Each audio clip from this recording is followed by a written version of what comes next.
Bonsoir, bonsoir à tout le monde et bienvenue en ce conseil municipal de rentrée. Donc je vous propose de procéder à l'appel. Merci. Donc Eliane, de bien vouloir nous faire l'appel. Merci, bonsoir à tous. Bayon de Noyer Yves. Mérigot Hélène. Bresson Laurent, représenté par M. Jacquet Florian. Androjeski Florence. Brouet John. Présent. Gomez Eliane, présente. Gay Patrick. Présent. David Mathieu Christiane. Présent. Leclerc Jean-François. Royer Christian. Présent. Raoux Michel, représenté par Christian Royer. Villon Patrick. Présent. Vedel Chantal. Présent. Dupuis Béatrice. Présent. Gomez Lionel. Présent. Paulet Gilles Laetitia. Présent. Jacquet Florian. Présent. Rémi Laurent, représenté par Lionel Gomez. Piasecki Valérie. Présent. Schneider Estelle. Présent. Di Nicolas Michel. Sassy Cécile. Tatarenko Serge. Sampere Chantal. Jean Alain, représenté par Véronique Agoguet-Fernaillon. Agoguet-Fernaillon Véronique. Giacomo Marc, représenté par Stéphane Mathieu. Mathieu Stéphane. Présent. Gualteri Sandra. Présente. Cécile Sassy. Présente. Merci. Merci bien pour cet appel. Donc je vous propose de passer à l'ordre du jour. Donc le premier point traite de la validation du compte-rendu de la séance du conseil municipal du 6 juillet dernier. Avez-vous des commentaires, des remarques? Oui, Madame Agoguet. Oui, juste un commentaire. Les derniers conseils ne figurent pas sur le site de la mairie, si on pouvait les mettre. Il n'est pas sur le site de la mairie? Oui, les visios, enfin les enregistrements audio, pardon, ne figurent pas sur le site de la mairie. Si D'accord. Bon, c'est enregistré en direct, voilà. Bon, très bien. OK. Pas d'autres remarques? Donc je vous propose de l'approuver. Y a-t-il des oppositions, des abstentions? Donc vous avez des pouvoirs. 7 abstentions, donc approuvé à la majorité. Donc le premier point à l'ordre du jour traite de la démission d'un conseiller municipal et l'installation d'un nouveau conseiller municipal ainsi que sa désignation à la commission de la vie scolaire. Donc, nous avons reçu en date du 22 août dernier, le 6 août, un courrier de Madame Marine Bouillin nous informant donc qu'elle démissionnait de son poste de conseillère municipale. Donc, ça veut dire que le poste est vacant et nous avons procédé donc à l'appel de la personne qui suivait dans la liste pour la remplacer. Cette personne est Madame Sassy. Nous lui avons adressé un courrier en date du 27 août. Et elle nous a confirmé son acceptation le 8 septembre dernier. Donc il convient que nous procédions à un scrutin public pour la désignation d'un membre de la commission. Donc là, sur le premier point, le fait que Cécile Sassy intègre le conseil municipal, il n'y a pas de vote, on doit prendre acte, puisque même si on votait contre, à l'unanimité on voterait contre, elle serait quand même conseillère municipale, puisque c'est la loi. En revanche, le fait qu'elle puisse être installée en tant que déléguée à la commission de la vie scolaire, là, bien évidemment, il y a un vote. Donc, avez-vous des questions avant que nous procédions à ce vote? Donc, pas de questions. Donc, Cécile Sassy, vous êtes accueillie au sein de ce conseil municipal et je vous souhaite de pouvoir y travailler utilement dans l'intérêt de la commune. Donc je soumets à votre vote la candidature de Cécile Sassy à la commission de la vie scolaire en remplacement de Marine Bouillin. Y a-t-il des oppositions? Y a-t-il des abstentions? Donc 7 abstentions. Donc Cécile est installée à la commission de la vie scolaire à la majorité. Merci et très bon développement. Donc nous avons ensuite la désignation d'un représentant au conseil d'administration du Collège des Pays de Sorgues suite à la démission d'un conseiller municipal. Donc Marine Bouillin était membre suppléant au conseil d'administration et donc nous avons à désigner le membre suppléant pour la remplacer. Et donc c'est Cécile Sassy, je ne commets pas d'erreur, hein, puisqu'on va avoir un autre poste à pourvoir pour la communauté de communes. Après, je vous en dirai 2 mots.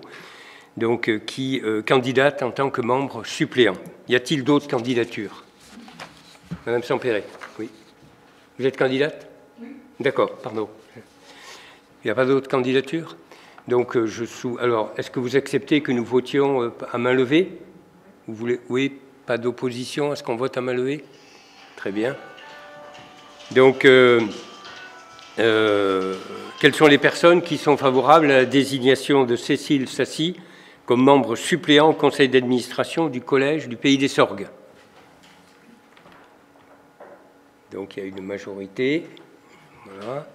Et ceux qui sont favorables à la désignation de Madame Sampéré comme suppléante Collège des Sorgues, il y a 7. Donc, voilà. Donc, Cécile Sassy est élu membre suppléant au conseil d'administration du Collège du Pays des Sorgues. Donc je vous informe également par la même occasion que le collège passe dans la nomenclature des 600 et qu'à compter de ce moment-là, son conseil d'administration qui est de 24 membres passe à 30 membres et qu'il est nécessaire de procéder à l'élection d'un membre représentant l'intercommunalité. Et donc, Hélène Mérigot a fait savoir qu'elle serait candidate à ce poste et que ça sera voté au prochain conseil communautaire. Je souhaite bien du plaisir à notre proviseur, c'est pas le terme proviseur, mais principal, avec un conseil d'administration de 30 membres. Je pense que ça doit être difficile de faire travailler à 30 membres. Merci. Donc, la délibération suivante traite du maintien ou non des fonctions de M. John Brouet, adjoint au maire, suite au retrait de ses délégations. Donc, j'informe le Conseil que les délégations données à M. Brouet, notamment en matière d'urbanisme, lui ont été, je dirais, retirées et que suite à ceci, il convient de prendre acte d'une part du retrait de délégation de fonctions. Et donc là, ce n'est pas un vote, puisque c'est la décision et la responsabilité du maire d'attribuer ou de retirer les délégations. Donc ce n'est pas le Conseil qui est compétent en la matière. En revanche, il convient de voter pour le retrait des fonctions de M. Brouet en tant qu'adjoint au maire. Et on ne parle pas là de délégation. Donc c'est sur l'article 2 que nous allons être amenés à voter. Si un tiers des présents au conseil municipal sollicite un vote à bulletin secret, il sera organisé. S'il n'y a pas un tiers, voilà. Donc, est-ce que vous souhaitez que nous organisions un vote à bulletin secret ou pas? Non? Personne ne le demande? Donc, nous pouvons organiser un vote à main levée. Donc, avant de passer au vote, avez-vous des questions? Oui, M. Brouet.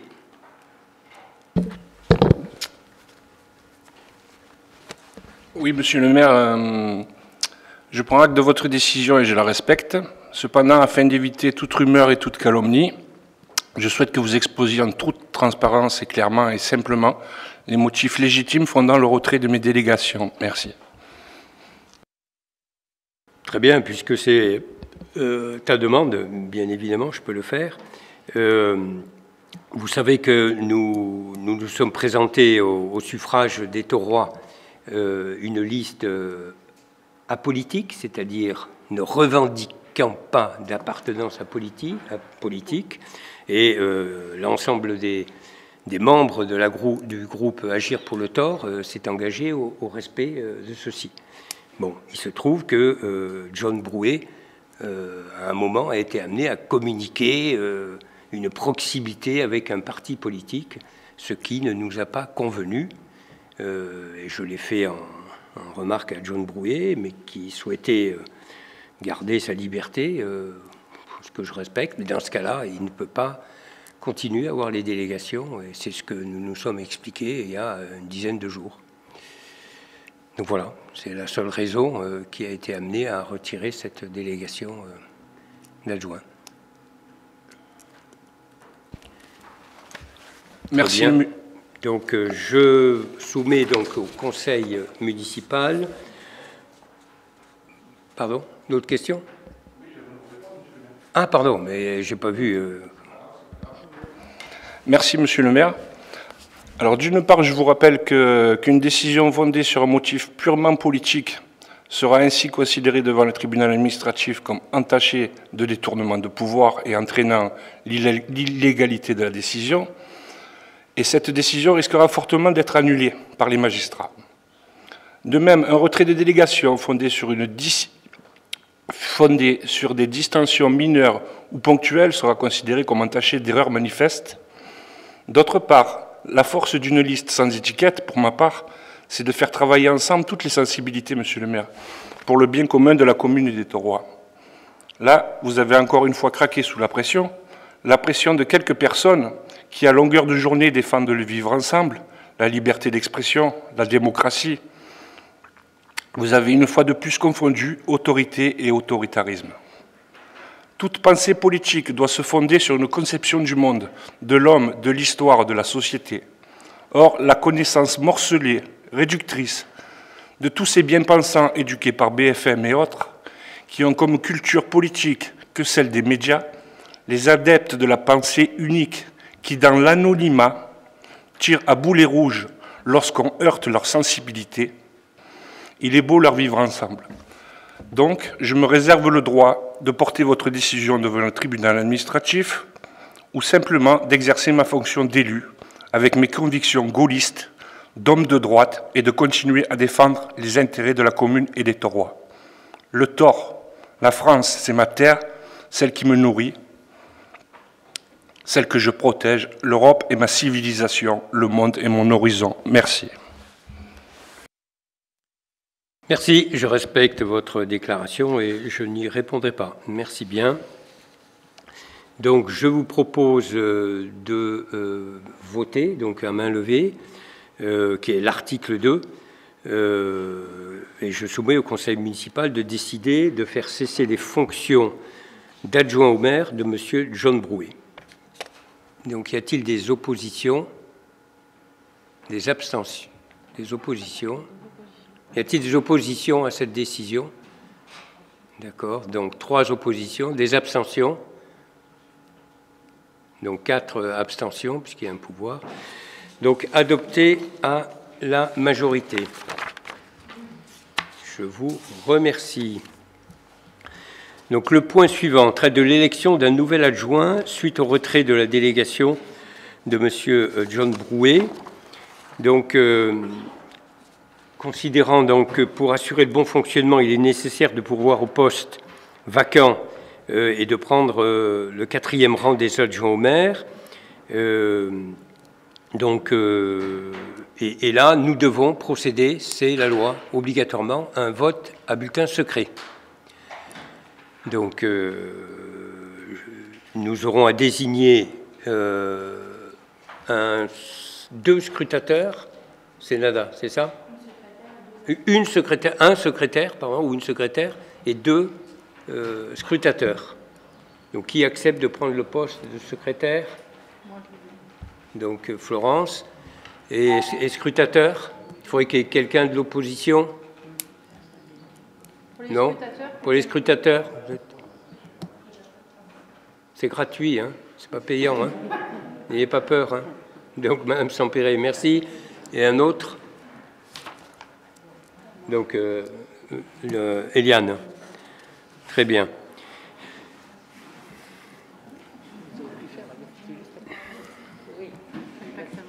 Si, je vais le faire. J'attends qu'elle ait fait la distribution.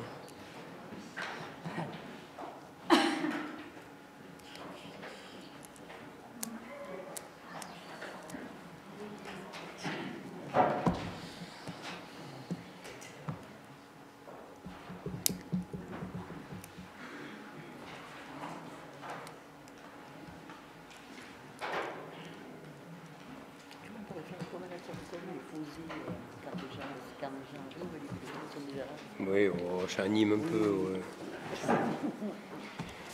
Alors, je vous informe avoir reçu une candidature, celle de M. Michel Di Nicola. Y a-t-il d'autres candidats? Donc, s'il n'y a pas d'autres... Oui, Madame Agoguet? D'accord. Très bien. Donc, nous avons deux candidats, Michel Di Nicola et Véronique Agoguet-Fernaillon. C'est pour le jeu. Faites attention, si vous êtes élu, ça risque d'être chaud. Hein. Donc, je vous demande de marquer le nom de la personne pour qui vous allez voter. Et on va vous faire passer l'urne. Et les deux scrutateurs vont se réunir pour nous compter ces bulletins.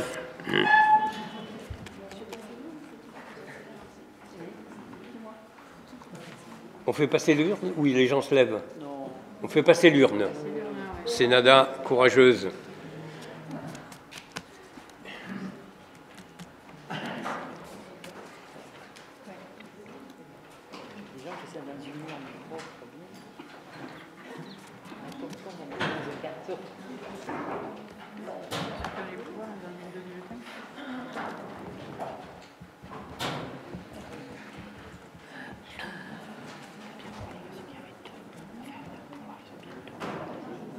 Oui. Oui, les personnes qui ont un pouvoir votent deux fois, bien évidemment. Hein. Je vous le rappelle. Hein.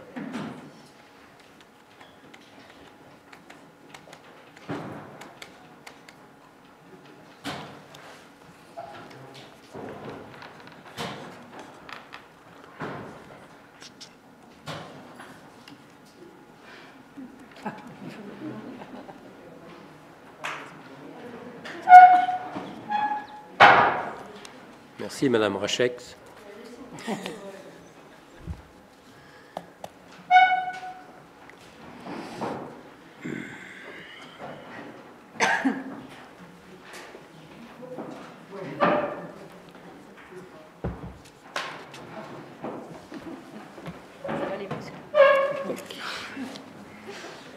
Heureusement que pour les élections, on ne fait pas pareil. Merci.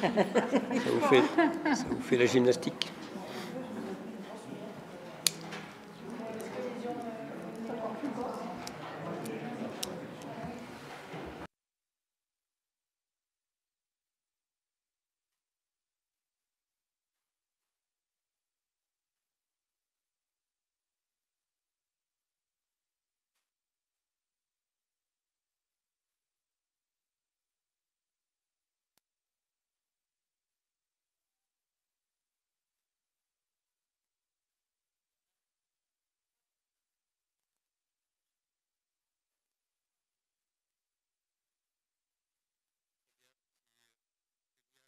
Et Madame Sampéré peuvent s'approcher.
Merci.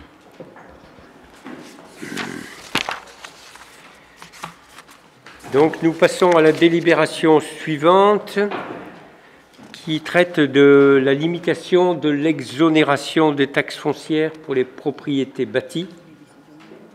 Non, les décisions du maire, elles arrivent après. Ça a été positionné comme ça, non? Monsieur le maire, je crois qu'il y a la communication des décisions d'abord. Ah, pardon. Non, excusez-moi. Donc, communication des décisions du maire. Oui, excusez-moi. Donc, communication des décisions du maire. Est-ce que vous avez des questions? Elles sont assez nombreuses puisque le dernier conseil était du 6 juillet. Avez-vous des questions? Oui, monsieur Tatarenko, je vous en prie. Nous avons vu qu'il y avait eu des sommes engagées donc, pour la réfection de l'hôtel de l'église, ce qui est très bien. Et j'en profite pour vous demander si les études ou les démarches concernant sa restauration étaient engagées. Voilà. C'est un petit peu en dehors des décisions, mais c'est l'occasion de vous poser la question. Voilà. Florence, c'est sur la partie générale de la restauration de l'église. Oui, d'accord. Donc, je vais te laisser répondre, Florence. Oui. Oui, alors sur l'église, nous en sommes aux phases de diagnostic, puisqu'avant de pouvoir procéder à la sélection, à la publication pour la sélection d'un maître d'œuvre, il y a toute une phase de diagnostic qui est conduite à la fois par le service régional d'archéologie et la direction régionale des affaires culturelles. Donc, ils ont été sollicités et donc toute cette phase démarre. Voilà.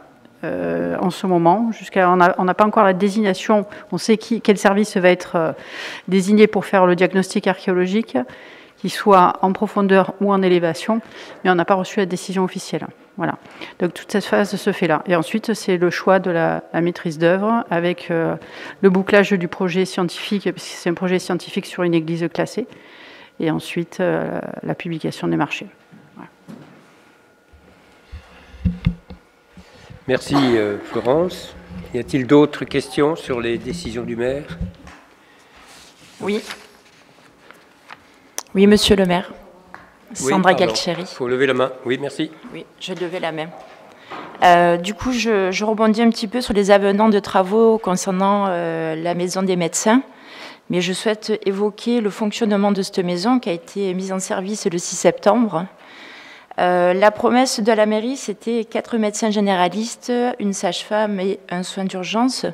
À ce jour, le fonctionnement est d'un médecin par jour, ce qui engendre beaucoup de temps d'attente, des stationnements qui s'additionnent puisque c'est sans rendez-vous. J'aurais aimé poser la question suivante, savoir si vous confirmez qu'il n'y a qu'un médecin par jour qui assure les permanences, et ce, pendant combien de temps? Et est-ce que cette promesse de 4 médecins verra le jour par journée? Merci. Alors, je précise qu'il n'a jamais été dit qu'il y avait 4 médecins par jour. Jamais. Donc, c'est une affabulation que de dire ça. Le cabinet 7 sur 7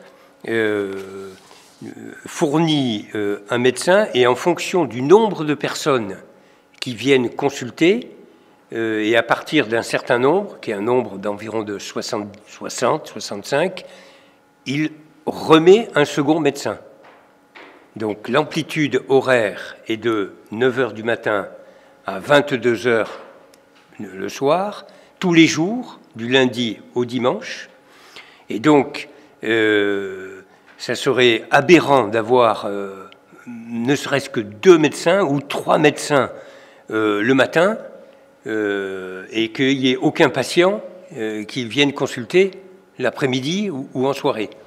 Donc l'objectif du cabinet, c'est bien évidemment de traiter l'ensemble des patients, et donc le nombre de médecins sera adapté en fonction du nombre de patients qui viennent consulter. Pardon, monsieur Mathieu? D'accord.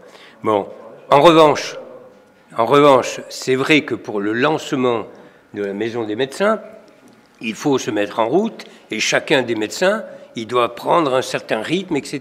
Et il se trouve que parmi les médecins qui sont détachés par le cabinet 7/7, il y en a un qui est spécialement plus lent.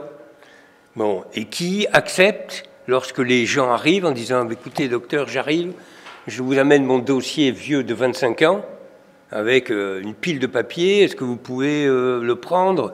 Il rentre en discussion avec le patient et ça peut durer... On m'a dit que ça avait duré jusqu'à 1 heure. Donc on a fait remonter cette information au responsable du cabinet en disant que c'est pas comme ça qu'il faut traiter. Bon, les gens ont peut-être besoin effectivement de ce type d'entretien, mais à ce moment on leur dit revenez plutôt en soirée lorsqu'il y a beaucoup moins de, je dirais, d'embouteillage.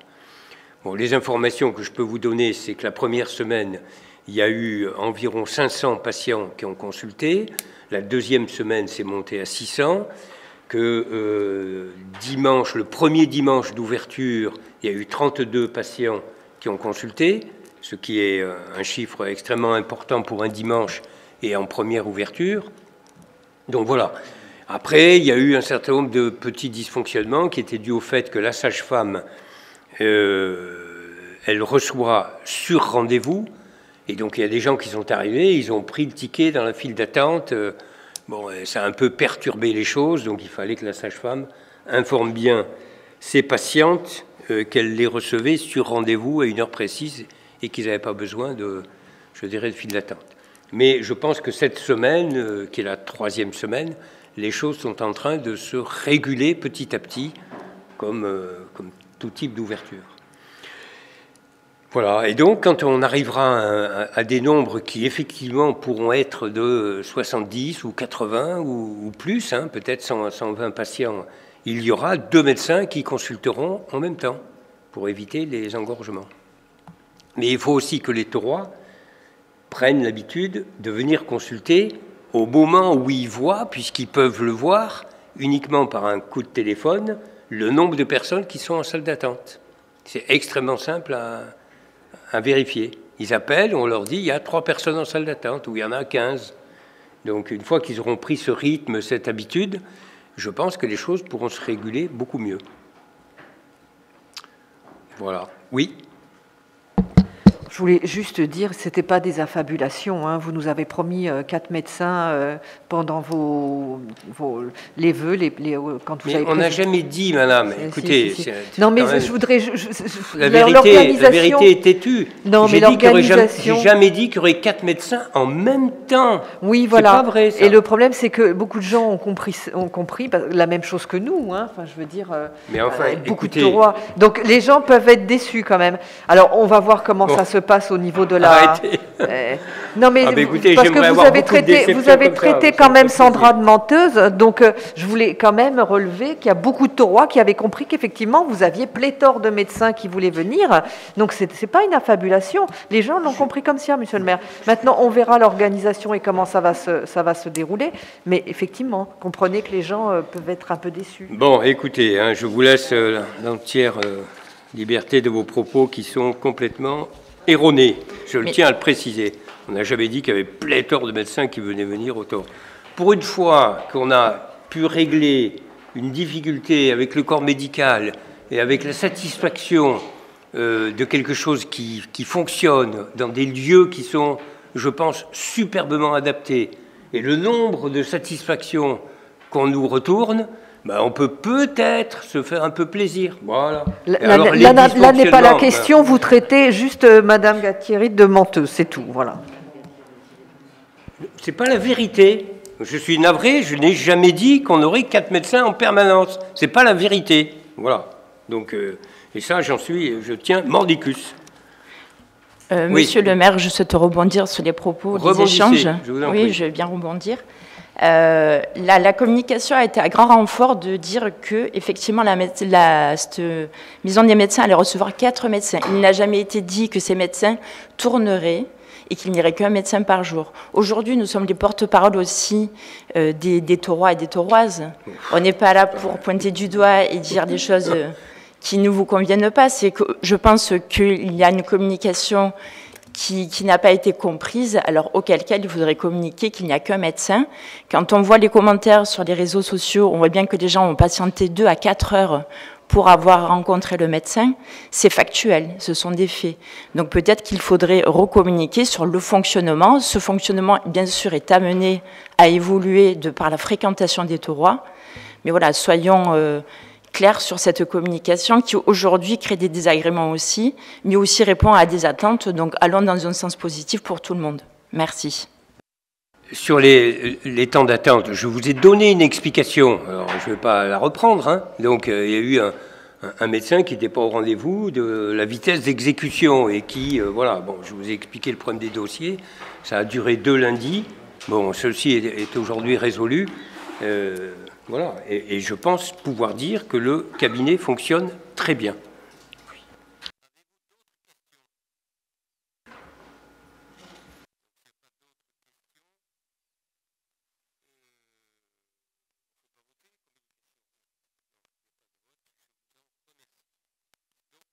Délibération suivante traite de la limitation des exonérations taxes foncières, propriété bâtie.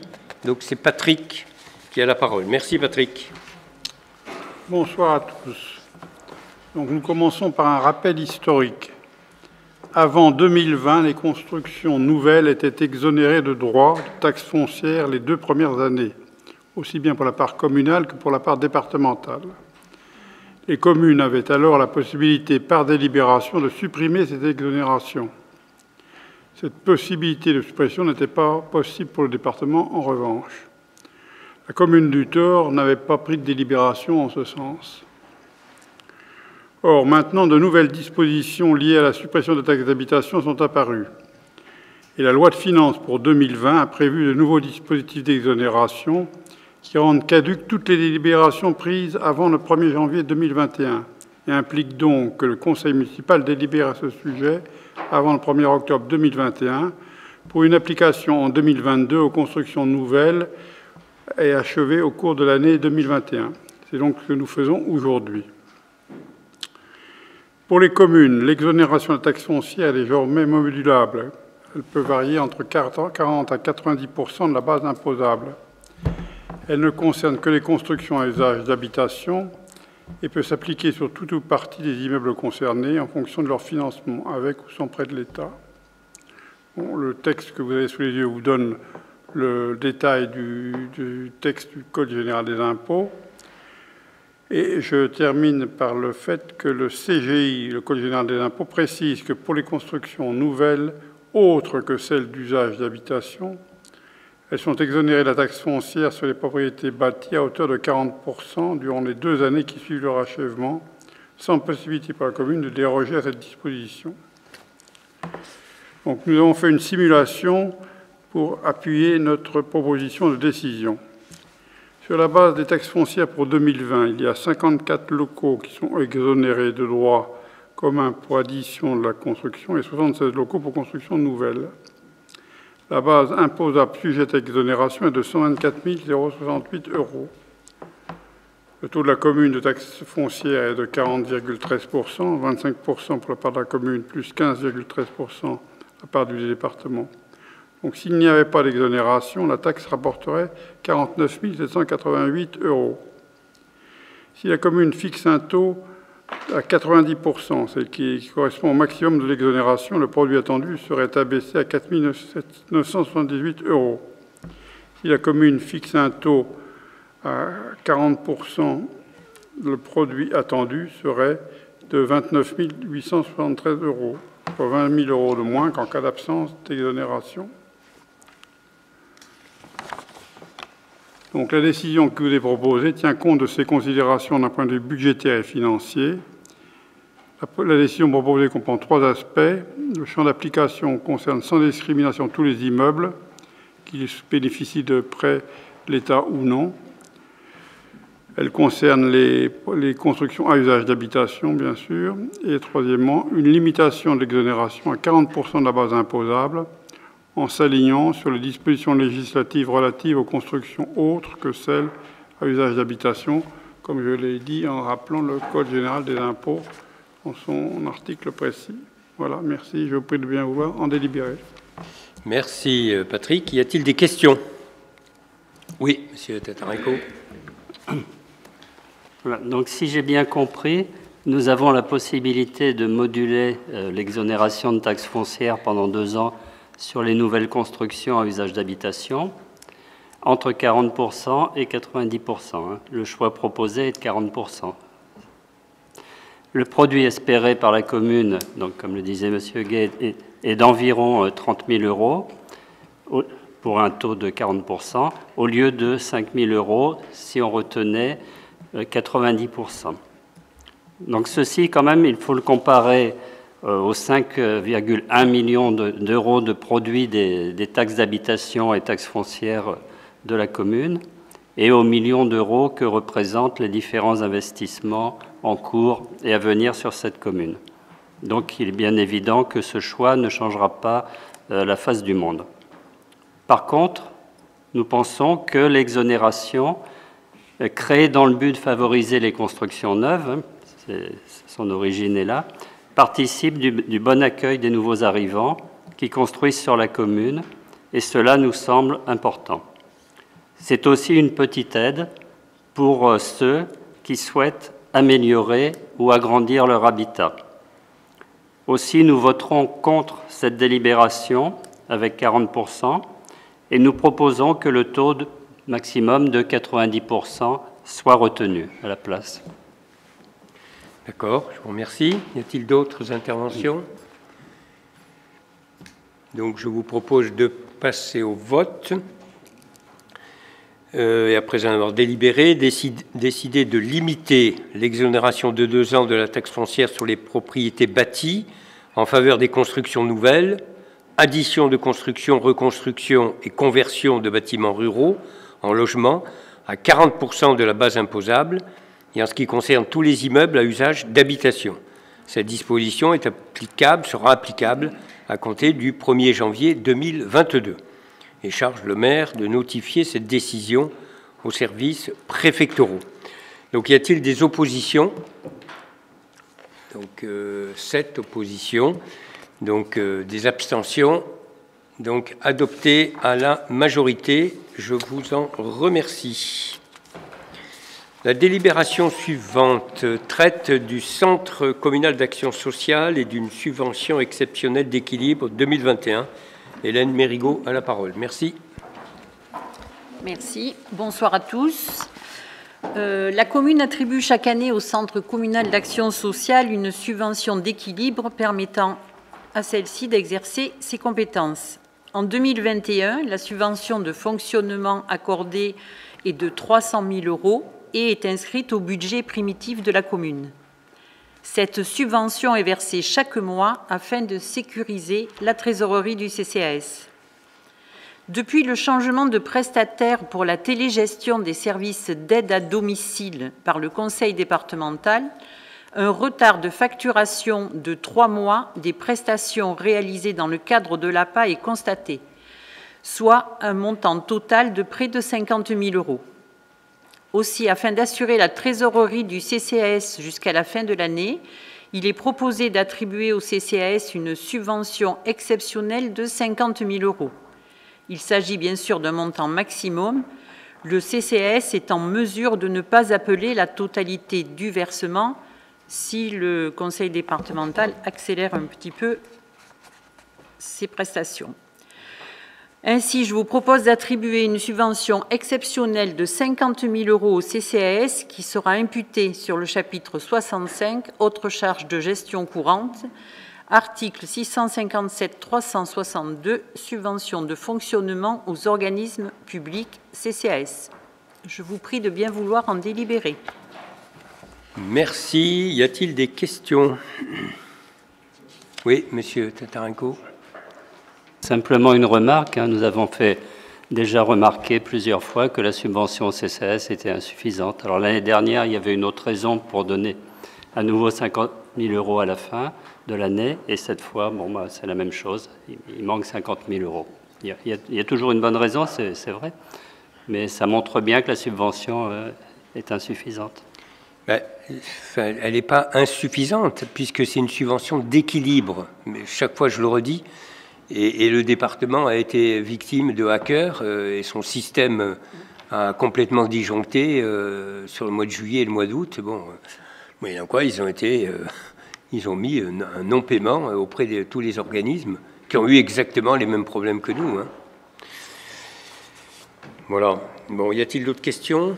Non. Donc je vous propose de voter, décider d'attribuer une subvention exceptionnelle 50 000 € au CCAS qui sera imputée au chapitre 65, autres charges de gestion courante, subvention de fonctionnement aux organismes publics CCAS. Y a-t-il des oppositions, des abstentions? Donc adopté à l'unanimité. CCAS vous remercie. Le rapport suivant, c'est l'avenant numéro 1, la convention de transfert temporaire de maîtrise d'ouvrage au syndicat mixte du bassin des Sorgues et de participation au financement des travaux de restauration de franchissabilité piscicole du seuil réal de Montclar. Florence a la parole. Merci. Merci. Donc, nous sommes amenés à prendre une seconde délibération pour les travaux qui ont débuté sur le seuil de Montclar. Donc, il est rappelé que la commune est propriétaire du seuil du RAL de Montclar qui comporte 2 ouvrages. Celui-ci est dégradé et ne permet pas la franchissabilité piscicole. Il est donc nécessaire d'entreprendre des travaux de restauration du déversoir et de la prise du RAL de Montclar et de créer aussi 2 passes à poissons type pré-barrage sur la Sorgue de Montclar. Ces travaux sont réalisés dans une perspective de restauration d'un ouvrage hydraulique structurant et de rétablissement de la continuité piscicole sur la Sorgue de Montclar. Pour ce faire, par délibération du numéro 2019-056 en date du 25 juin 2019, la commune a approuvé la convention de transfert temporaire de la maîtrise d'ouvrage au syndicat mixte du bassin des Sorgues, compétent en matière de restauration et de préservation du bon état écologique des Sorgues. Donc, cette convention de réalisation de l'opération fixe les conditions et les modalités d'organisation et de mise en œuvre de cette maîtrise d'ouvrage et les obligations respectives des parties. Suite à l'attribution du marché public de travaux, il convient d'arrêter maintenant le montant total des travaux et d'intégrer les imprévus. Donc, il est proposé au conseil municipal d'autoriser Monsieur le maire à signer l'avenant numéro 1 à la convention de transfert temporaire de maîtrise d'ouvrage au syndicat mixte du bassin des Sorgues et de participation au financement des travaux de restauration et de franchissabilité piscicole du seuil de réal de Montclar. Donc il est rappelé, donc je vous prie de bien vouloir en délibérer, et il est rappelé en annexe de la convention. Donc le montant total des études s'élève à un peu plus de 37 200 €. Le montant pour les travaux sur les seuils, 470 000 €. Et enfin, la création des 2 passes à poissons, parce que là, c'est vraiment une création, 233 000 €, donc pour une somme totale de 707 000 €, un peu plus. Voilà, y a-t-il des questions sur ces travaux et cette délégation?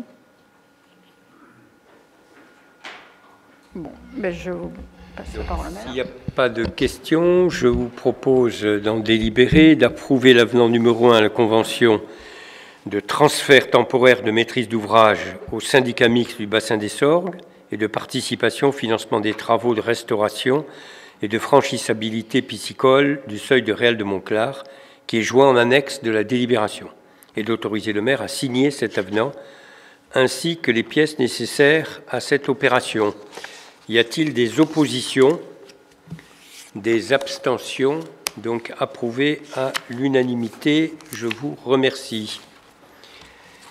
La délibération suivante traite d'un accord cadre à bon de commande pour les travaux de voirie et réseaux divers pour le programme 2021 à 2025. Lionel, tu as la parole. Merci.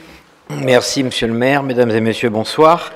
La commune a programmé la réalisation de divers travaux de voirie et réseaux sur son territoire d'ici 2025.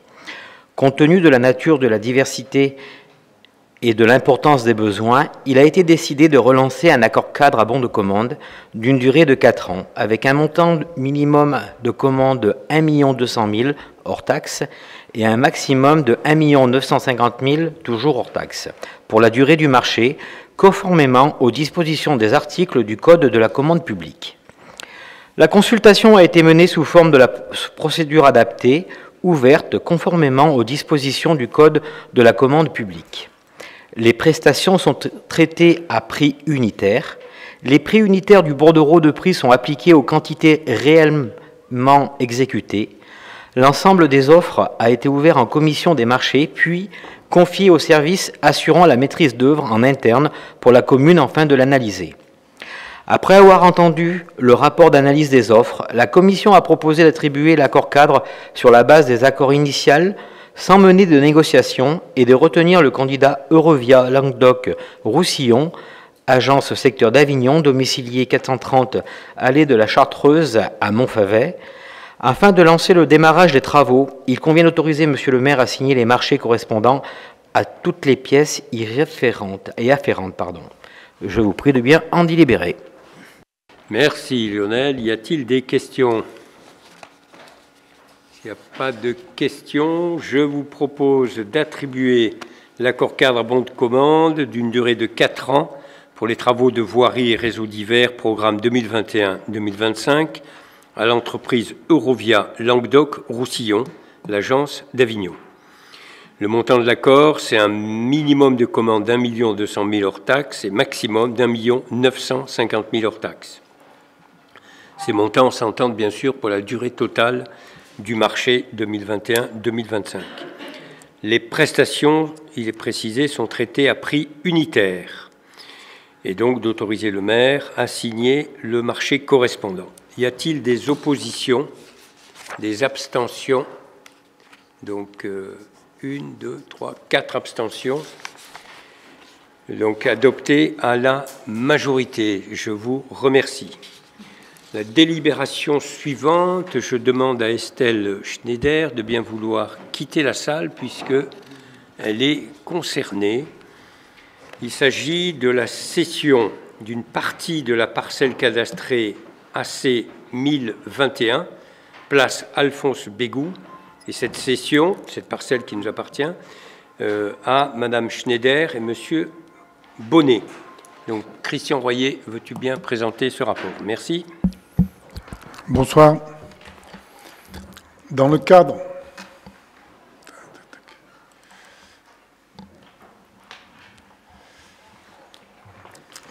du programme d'aménagement solidaire et l'aménagement des espaces publics du secteur dit Grande Sorgue, la commune a fait l'acquisition de plusieurs parcelles à l'est de l'église. L'objectif était de mettre en valeur les places de l'église et Saint-Roch. En 2013, elle a notamment fait l'acquisition de la parcelle cadastrée AC 1021 d'une superficie d'environ 120 m² sur laquelle se trouve une remise en très mauvais état d'environ 90 m². L'aménagement de cet espace, toujours longtemps appelé Place Bégou, a été officiellement achevé le 18 juillet 2019 lorsqu'il a été nommé Place Alphonse Bégou.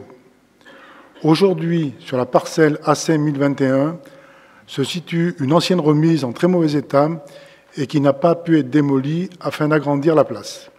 En effet, l'architecte des Bâtiments de France souhaitait que le centre ancien du Thor conserve ses densités. La partie non bâtie de cette parcelle a été aménagée en espace vert intégrant le domaine public de la commune. La remise ne disposant d'aucun accès direct depuis le domaine public est aujourd'hui considérée comme un délaissé d'aménagement. Madame Estelle Schneider et Monsieur Laurent Bonnet, propriétaires de la parcelle voisine, cadastrée AC 258, ont fait part à la commune de leur intérêt d'acquérir ce bien. Le 11 février 2021, le pôle d'évaluation domaniale a estimé la valeur vénale de ce bien à 21 600 €. Par courrier en date du 21 mai 2021, Madame Schneider et Monsieur Bonnet ont confirmé leur volonté d'acquérir ce bâtiment au prix fixé par les domaines, ainsi que la prise en charge des frais de notaire. La commune prendra en charge les frais de géomètre. La vente d'un bâtiment, même en mauvais état, doit obligatoirement faire l'objet de diagnostics techniques d'avant-vente, notamment pour l'amiante et le plomb.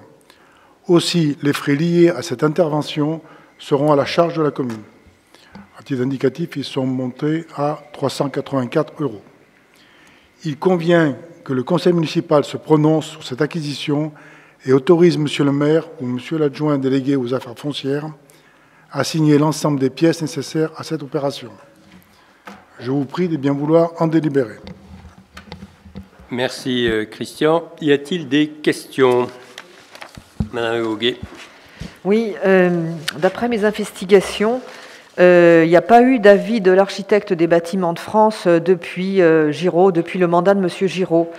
Donc je trouve ça un peu fort de justifier cette vente, ou en tout cas le fait qu'on ne fait rien de cette ruine, parce que l'architecte des bâtiments de France a dit, il y a 30 ans, 25 ans, qu'il ne fallait pas déconstruire cette chose, en tout cas il ne fallait pas conduire à réduire la densité du tort. Voilà, je trouve que c'est fonder une décision sur quelque chose qui n'existe pas ou a existé il y a 25 ans, je trouve ça un peu fort. Est-ce que vous avez envisagé à un moment de faire quelque chose d'autre avec cet espace? Non. Alors, ça a été peut-être écrit par les Bâtiments de France il y a 25 ans, mais ça nous a été reconfirmé. Bon, les Bâtiments de France, on les rencontre tous les 15 jours. Donc, ils nous ont dit, nous ne souhaitons pas que des démolitions soient poursuivies et qu'on fasse des trous dans les rues communales. Ils sont très attentifs à ça.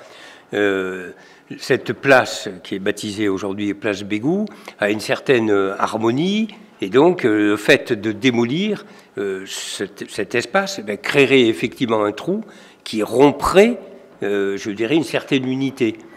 À l'époque, il y en a même qui avaient pensé démolir la maison qui est juste attenant au pont de Douzamont, ce qui aurait été une aberration et qui aurait dénaturé, je dirais, la position de l'église là où elle est située, quoi. Donc les Bâtiments de France sont très attentifs à ceci. Donc voilà. Et sinon, lorsque les travaux ont été faits en 2013, puisque c'était avant je dirais, notre arrivée, eh bien évidemment que cette remise déjà en très mauvais état aurait été démolie pour faciliter la place, l'agrandir, et si ça n'a pas été fait, c'est qu'il y a une vraie raison. Patrimonial, c'est pas le bien en lui-même qui a une valeur vénale, mais il a une valeur patrimoniale parce qu'il participe à l'harmonie de cette place. Oui. Alors, que va faire donc Madame Schneider avec ce bâti? Parce que du coup, elle est tenue de la remettre en état, cette remise. Bien elle ne peut pas la démolir. Bien sûr, j'imagine. Et elle ne va pas la démolir. Et la problématique aujourd'hui est forte, puisque on ne peut pas rentrer dans cette bâtisse sans rentrer chez le voisin.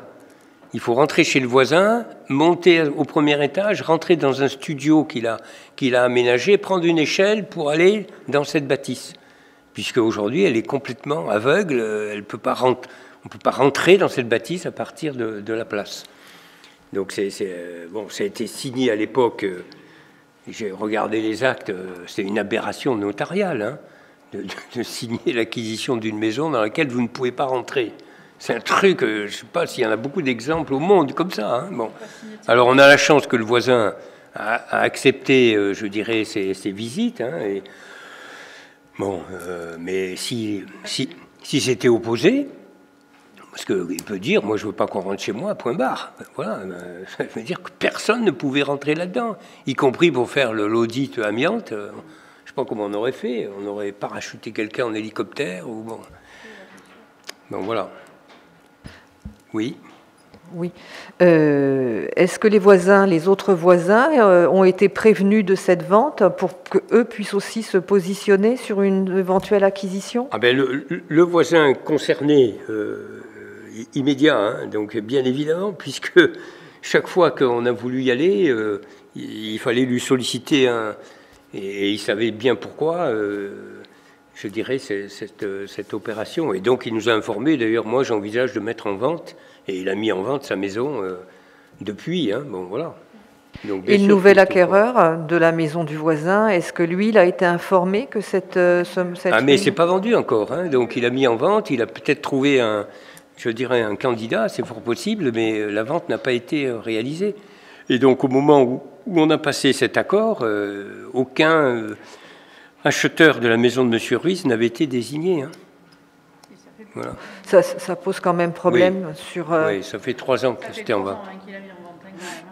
Donc il a eu le temps de réfléchir. Oui, mais il peut peut-être réfléchir, mais il faut qu'il soit au courant aussi que cette ruine est en vente. C'est ça que je veux dire. Ah mais bien sûr qu'il est au courant. Est-ce qu'il est prévenu? Il est parfaitement au courant, puisqu'on lui a donné la vraie raison pour laquelle on a pénétré depuis le mois d'avril à plusieurs reprises pour faire les diagnostics, un audit, etc. Donc bien sûr. Il est parfaitement au courant. Ok. Y a-t-il d'autres questions? Oui, monsieur Mathieu. Bonsoir à toutes et à tous. Oui, j'avais une question concernant quelle a été la mise en place pour la procédure de mise en vente de ce produit, parce qu'on a pu assister, aussi bien Véronique, John était là, Christian aussi était à la réunion ce jour-là. On nous a dit qu'il n'avait pas été mis en place de procédure de mise en vente. J'aurais aimé savoir exactement comment vous avez fait pour trouver un acquéreur. Donc apparemment, je pense que c'est Estelle qui s'est portée acquéreur. Mais est-ce qu'on l'a proposé à d'autres personnes, autres que les voisins? Comment on a fait pour mettre en vente ce bien? J'aurais aimé savoir. Alors, j'ai déjà répondu à une partie de la question qui avait été posée par Mme Agoguet. Je voulais préciser qu'en 2013, lorsque M. Jacotet a informé la commune par une déclaration d'intention d'aliéner sans désigner d'acquéreur, ce qui veut dire, commune, est-ce que vous achetez mon bien?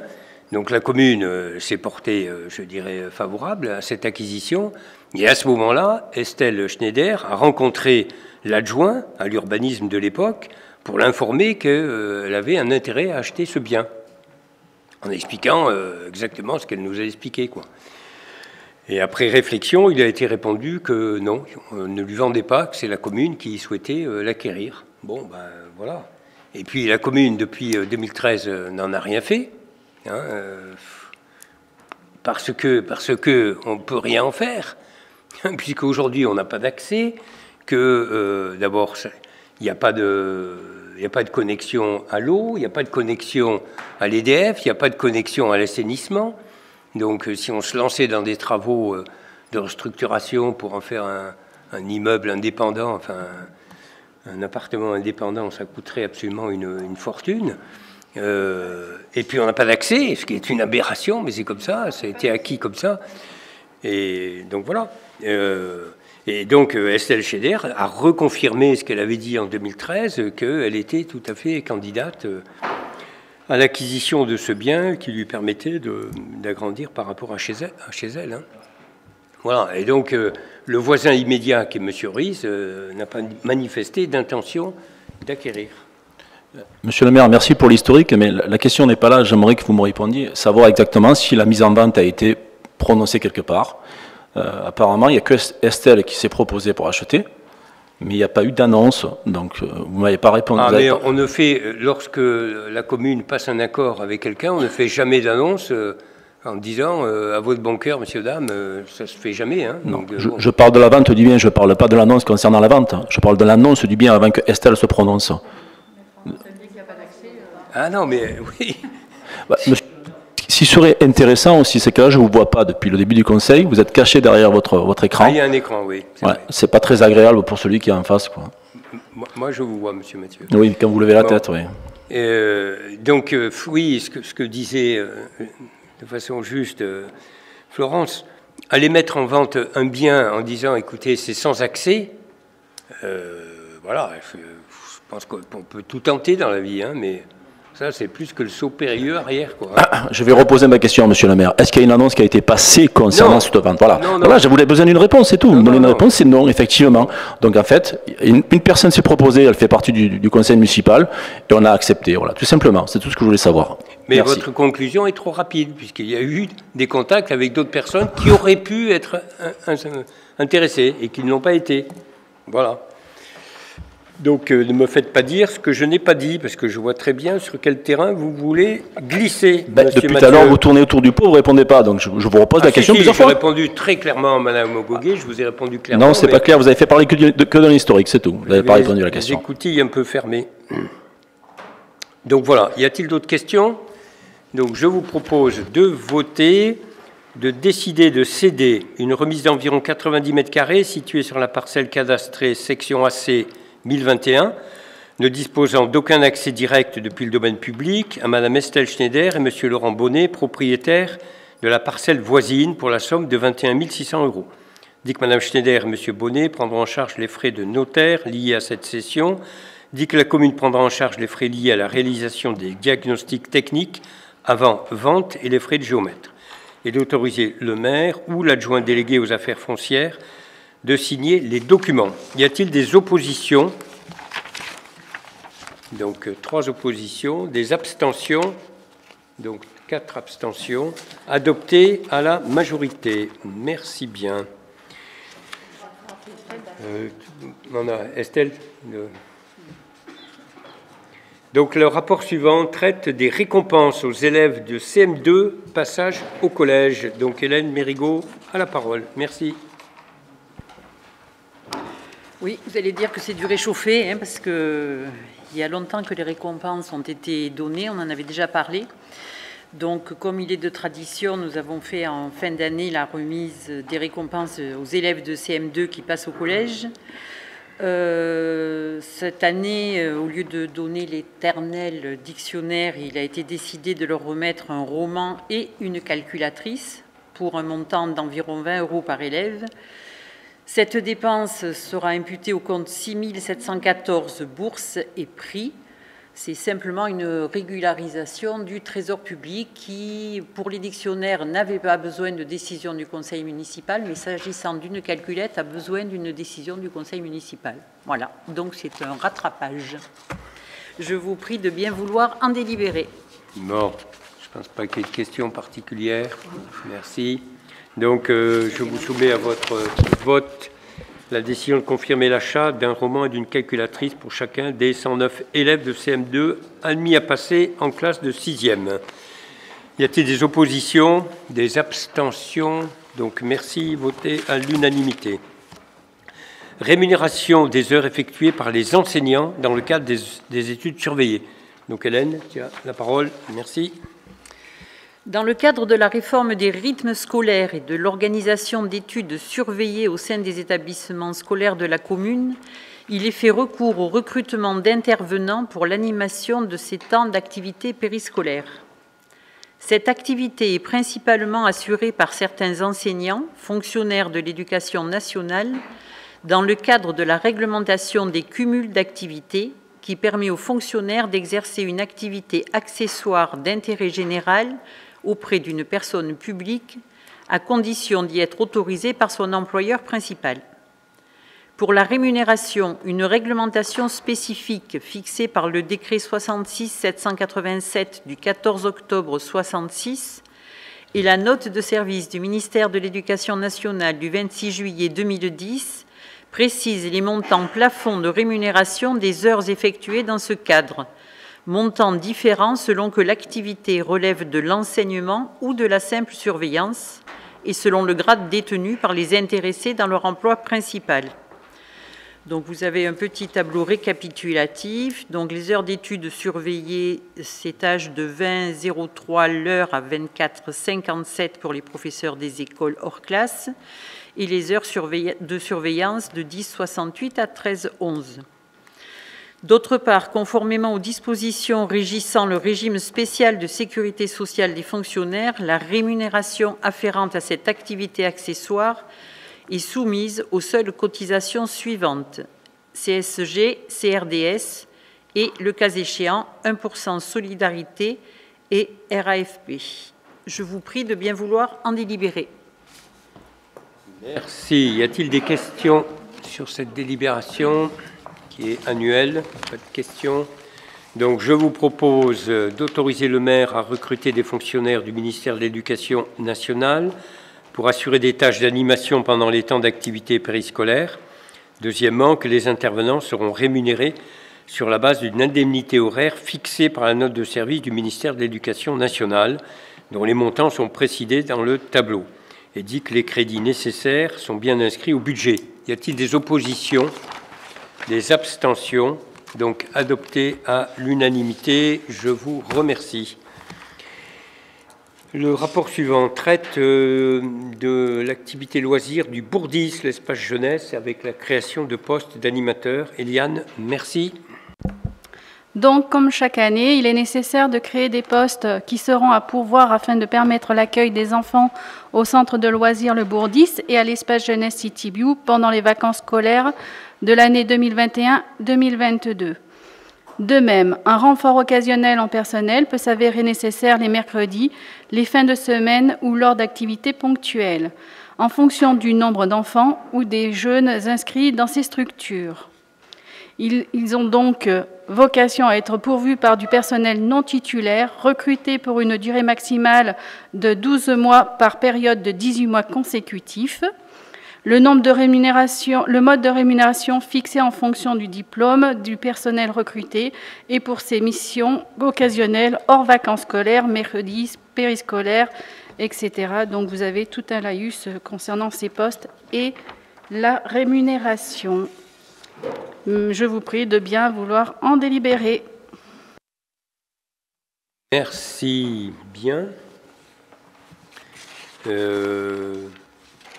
Juste l'information qu'on peut donner, c'est que nous avons eu un nombre d'inscriptions très significativement supérieur aux autres années au Bourdis, qui nous a amené à solliciter un accord particulier auprès de notre tutelle, la DCCS. La DCCS, oui. Et nous avons obtenu la semaine dernière un accord pour 12 places supplémentaires. Donc il y avait, en finale, il restait 16 postes non pourvus, enfin qui étaient en attente, et il y en a 12, voilà.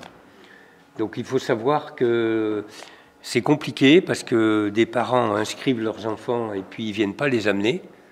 Voilà, ils prévoient, ils disent, bon, on ne sait jamais.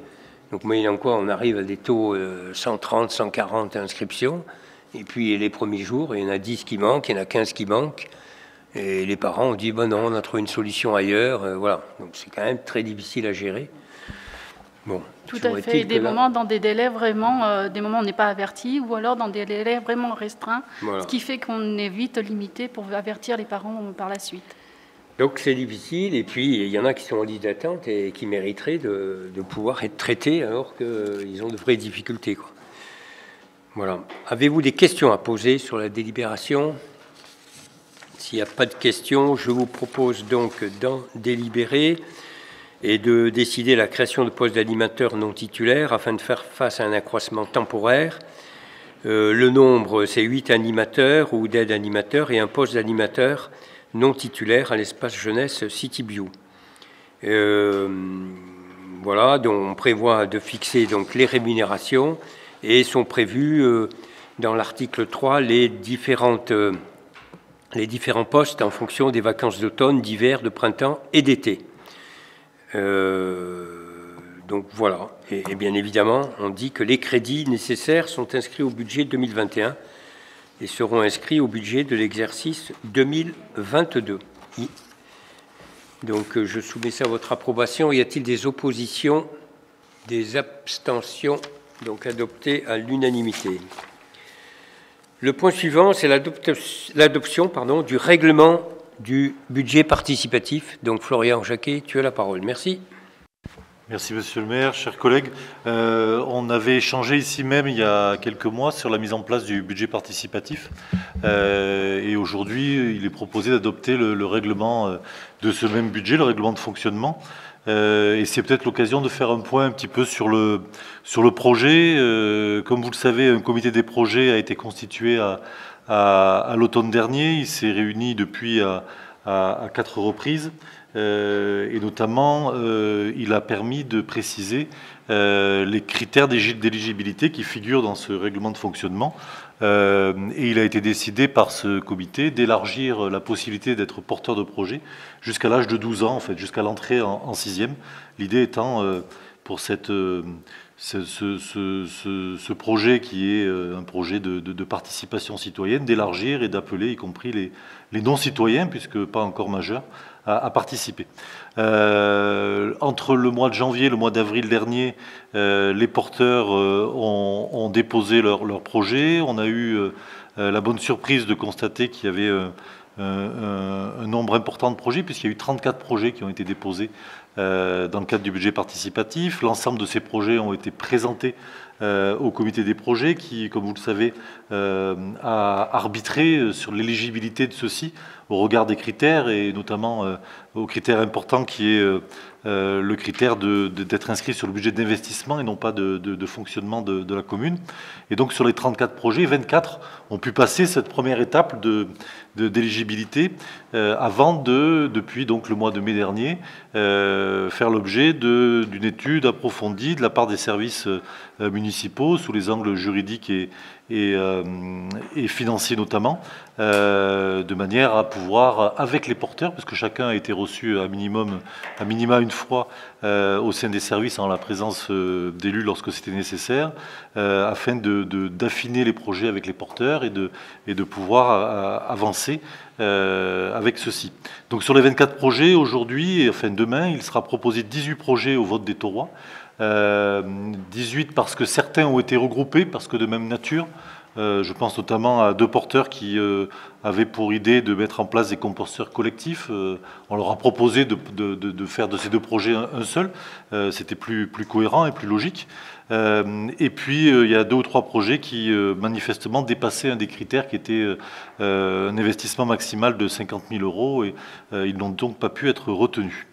À partir du 15 octobre prochain, entre le 15 octobre et le 15 novembre, les Taurois seront appelés à se prononcer, à choisir parmi les projets qui vont être présentés. Et le règlement de fonctionnement précise le déroulé du vote. Et on aura donc au 15 novembre les projets qui auront été choisis par les Taurois dans la limite des 250 000 € qui seront inscrits au budget 2022. Et ces mêmes projets vous seront ensuite présentés au conseil municipal. Alors j'espère que ce sera une simple formalité, puisque l'idée, bien évidemment, du budget participatif, c'est finalement de déléguer une partie de nos capacités à formuler des projets pour la commune aux Taurois qui proposent et qui votent. Et logiquement, le vote en conseil municipal doit être une simple formalité. Voilà pour un état des lieux. Comme vous le savez, la commune a 2 ans pour mettre en œuvre les projets qui ont été validés et votés. Autrement dit, ce seront des crédits 2022 et 2023 qui serviront à la mise en œuvre concrète de ces projets dans la ville. Si vous avez des questions, je suis tout à fait disposé pour y répondre. Merci. Bien, Florian. Y a-t-il des questions? Oui, M. Serge Tatarenko. Voilà. D'abord, je voudrais dire que c'est vraiment du bon travail ce que vous avez fait. Et la présentation est très claire, effectivement.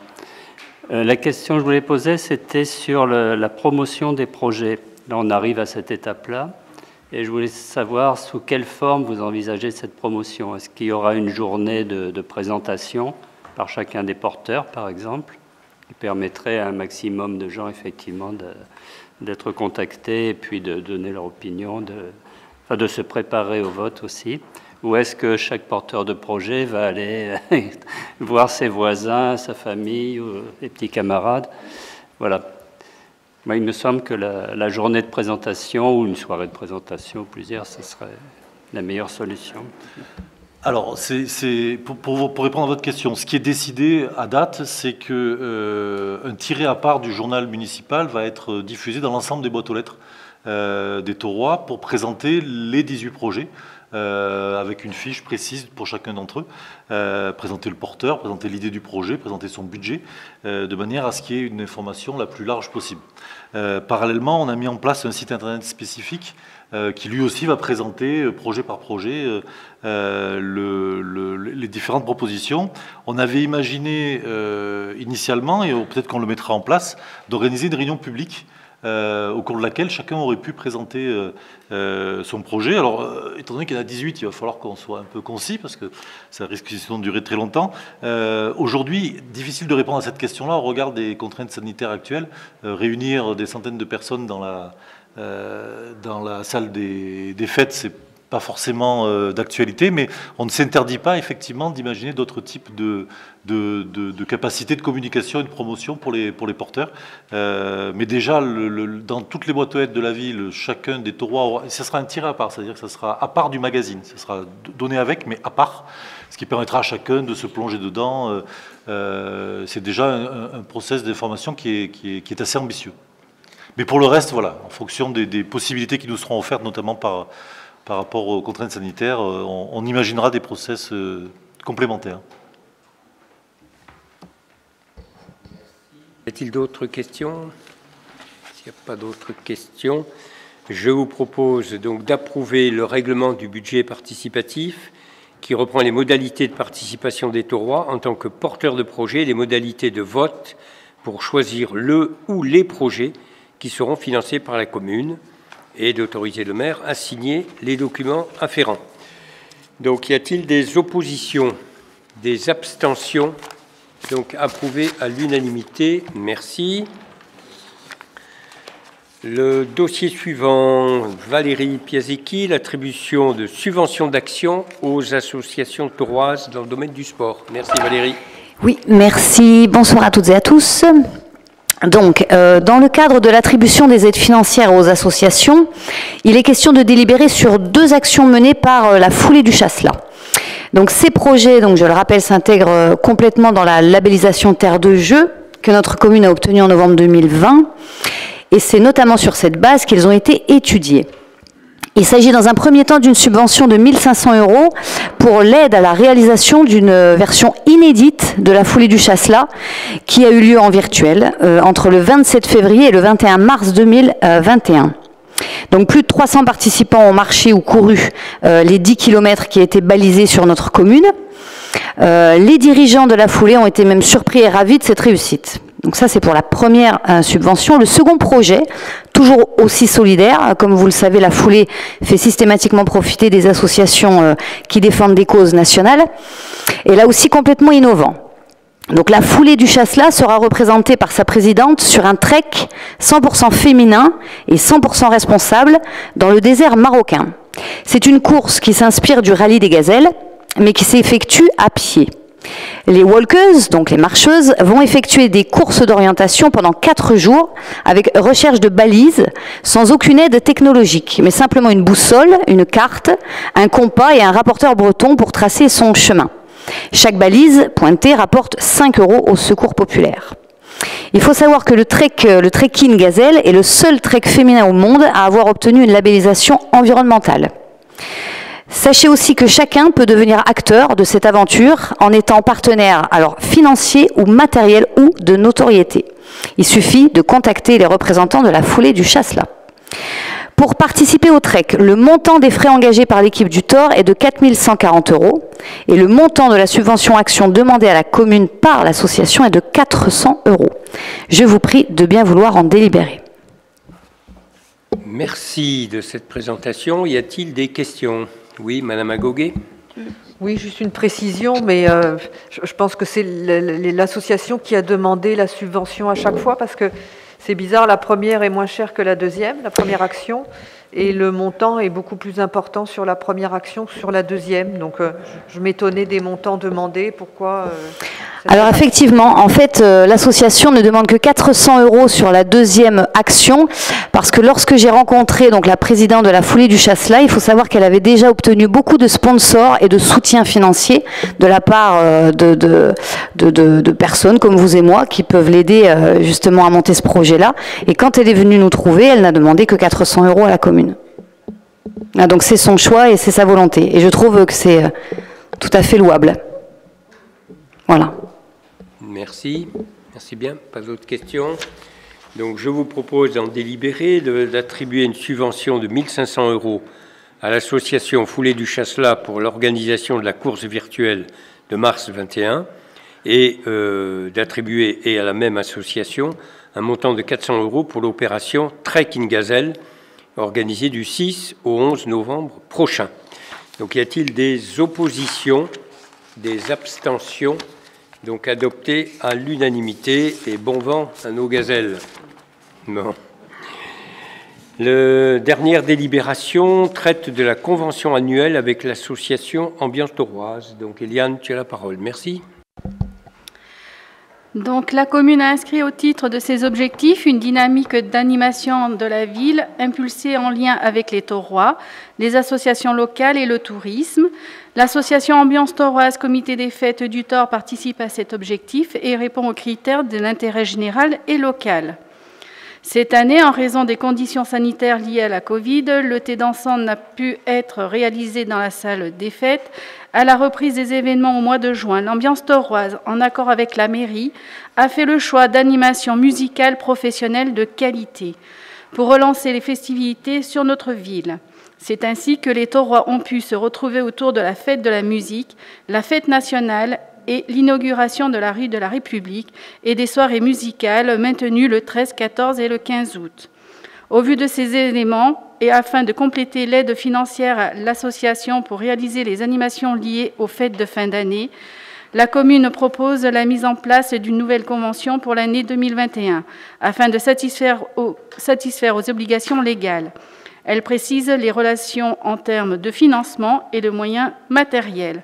Donc vous avez en joint, en pièce jointe, en annexe, toute la convention avec l'Ambiance Tauroise et la municipalité. Je vous prie de bien vouloir en délibérer.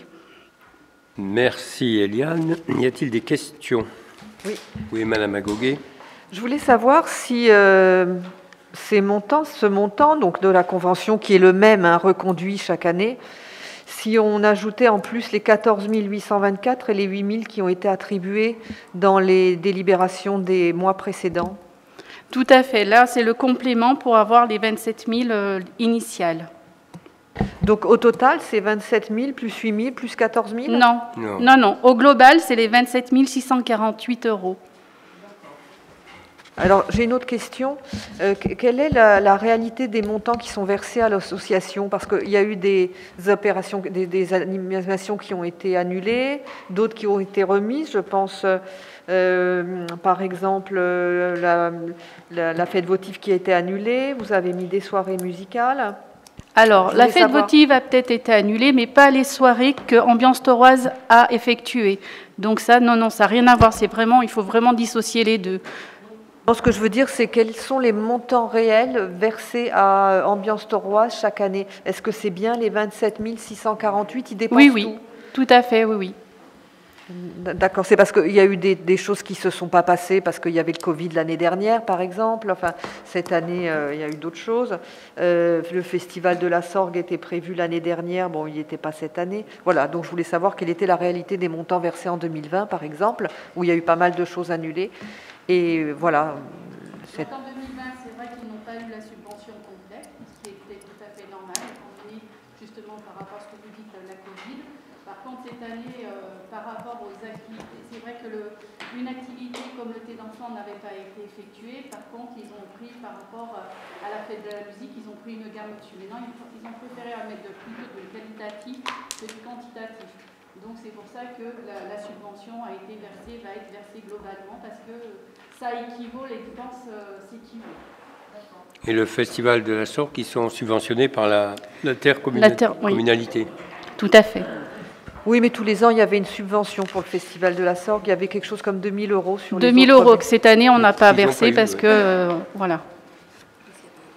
Parce que sinon, ça aurait été en total les 27 648 de la commune et les 2 000 € de l'Interco, qui fait 29 000, qui normalement était 29 600. Mais là, c'est 27 000, c'est le côté municipal. Y a-t-il d'autres questions? Donc sinon, nous pouvons passer au vote et décider d'attribuer une subvention de fonctionnement complémentaire de 4 824 € pour l'année 2020 à l'association Ambiance Tauroise afin de soutenir l'objectif général de l'association. Dit que ces crédits sont bien inscrits au budget 2021 et d'autoriser le maire à signer la convention annuelle entre la commune et l'association, convention qui est jointe en annexe. Y a-t-il des oppositions? Des abstentions? Donc adopté à l'unanimité. Donc je vous remercie. Nous sommes au bout de ce conseil municipal. Le prochain a lieu le mardi 26 octobre 2021 à 19 h, ici même. Merci bien. Et très bonne soirée à tout le monde. Il faut signer les documents. Oui. Donc, Sénada va vous présenter les documents à signer. Merci.